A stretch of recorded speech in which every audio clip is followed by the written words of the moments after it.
The massive 13-page patch is actually out, and I have all the details for you, including all the gameplay changes and the massive amounts of class changes that are in this, as well as things that will completely change your gameplay experience. We got a lot to talk about. What's up, bros? We're back in another video checking out all things Diablo 4. Now, I know I just dropped a video saying that we weren't getting a patch, but that was because Adam Fletcher had a tweet saying that we weren't getting a patch today, and there was a ton of stuff about how we weren't getting any patches, but we actually did get an insane amount of patch notes, and we actually got that patch. But there is a ton of changes in here that I didn't even think were going to happen. In fact, some of the things they talked about in here weren't going to happen until Season 1 or closer to Season 1, so maybe Season 1 is right around the corner. So let's just jump into the patch notes really quickly. I'll go over some of the brief fixes, very brief, then we'll get on to some of the real stuff that actually changed. Okay, so there were several dungeon events and activity fixes. They also had to fix a level 100 pinnacle boss, which seemingly was probably Uber Lilith. There's a ton of different changes in this section, so if you do want to read them, I'll have the patch notes linked down below. However, most of the stuff is just for quest fixes or dungeon fixes, just to make sure things don't freeze, progression being blocked for certain things. We also had a ton of gameplay fixes for both Rogue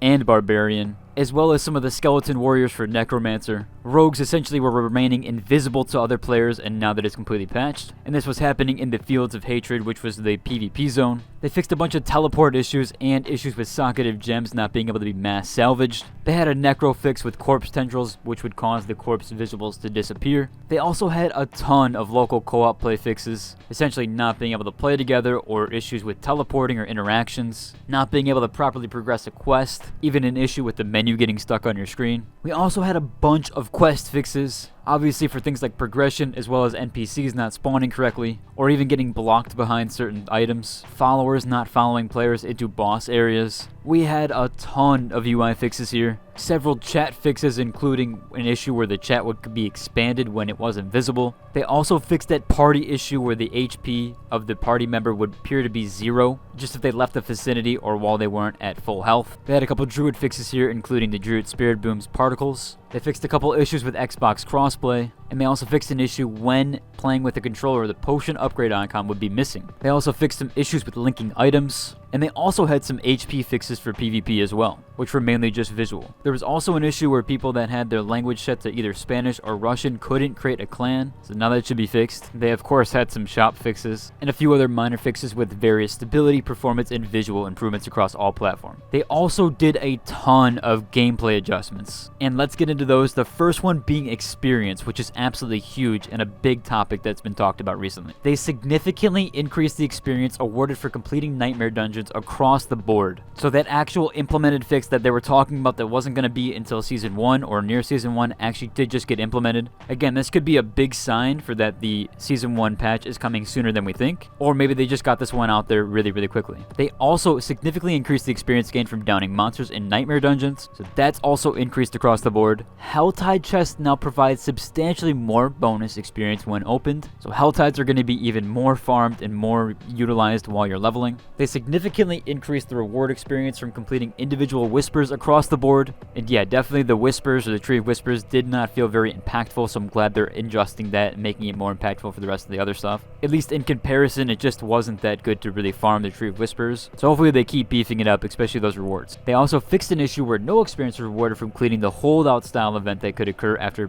finishing dungeon objectives. Now there is some general fixes here, including stuff for the Helltide. The Helltide roaming boss will now consistently drop higher quality loot. I'm definitely going to check him out on the next Helltide. I'm going to definitely try to farm for this and see what kind of loot he drops. Players can now teleport to their nightmare dungeon directly through the map. Probably one of the biggest changes other than the XP stuff. You can now just click on the map and it will instantly teleport you to that nightmare dungeon. There's several controversial takes that it won't make the open world as utilized as much. However, I do think people are already screaming past running to their nightmare dungeons as fast as possible. This just makes it a lot easier, especially for those hard to get to dungeons. This is another big one. Weekly bonus caches from world bosses no longer have a level requirement from opening. And I know a lot of people had pain when they went to World Tier 4 and saw that the world cache boss was for level 80, or that the box was geared to level 80. For me, I didn't have the issue as much because I was level 79, so I only had to wait one level, but I would have known how frustrating frustrating that was, because I was definitely in World Tier 4 between 67 and 68, and that's when I was mainly farming health tides, and yeah, I would have definitely been pretty frustrated had I known that I had a bunch of caches that I couldn't open. They also had a massive developer note here. We are currently working on increasing the monster and elite density of endgame content and plan to introduce this change early in Season 1, which is absolutely massive for this game.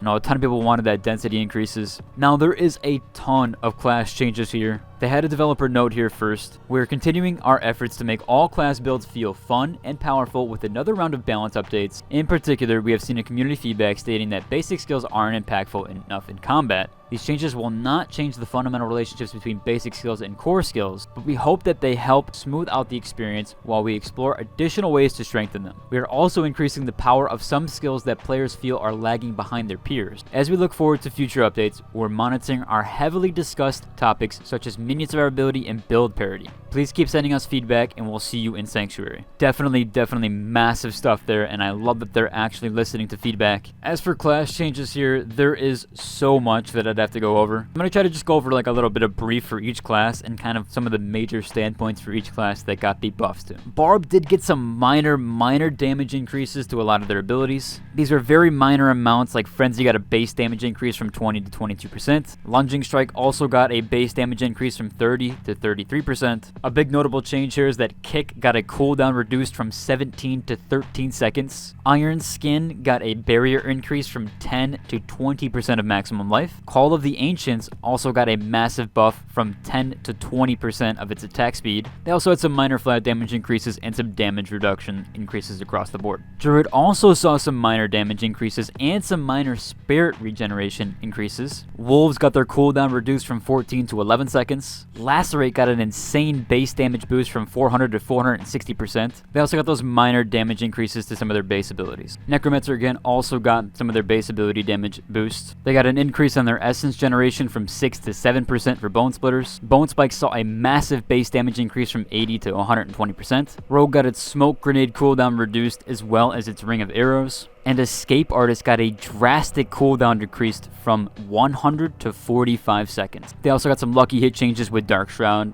and the base damage of volume went from 70 to 105%. Now Sorcerer actually got some pretty cool changes. Again, they got those base damage increases. They also got some mana cost reductions for Fireball. Blizzard actually got its base damage increased from 120% to 130%. Ice Blades now apply vulnerability from 30 to actually 40% of the time now. Freezing Wake got a base damage increase from 60 to 110%.